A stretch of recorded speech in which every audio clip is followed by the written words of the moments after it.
Droga, eu odeio essa casa! É, Bra, você que compra, né? Ok, bora lá, vamos explodir o saco. Vamos aqui.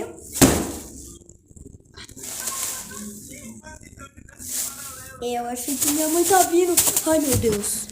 Agora a Chinela vai cantar. Ah, será que já tá vindo? Tô vendo. Porque você é muito legal, mas você me de verdade só no meu casinho. Amor, você poderia parar de cantar só um pouquinho?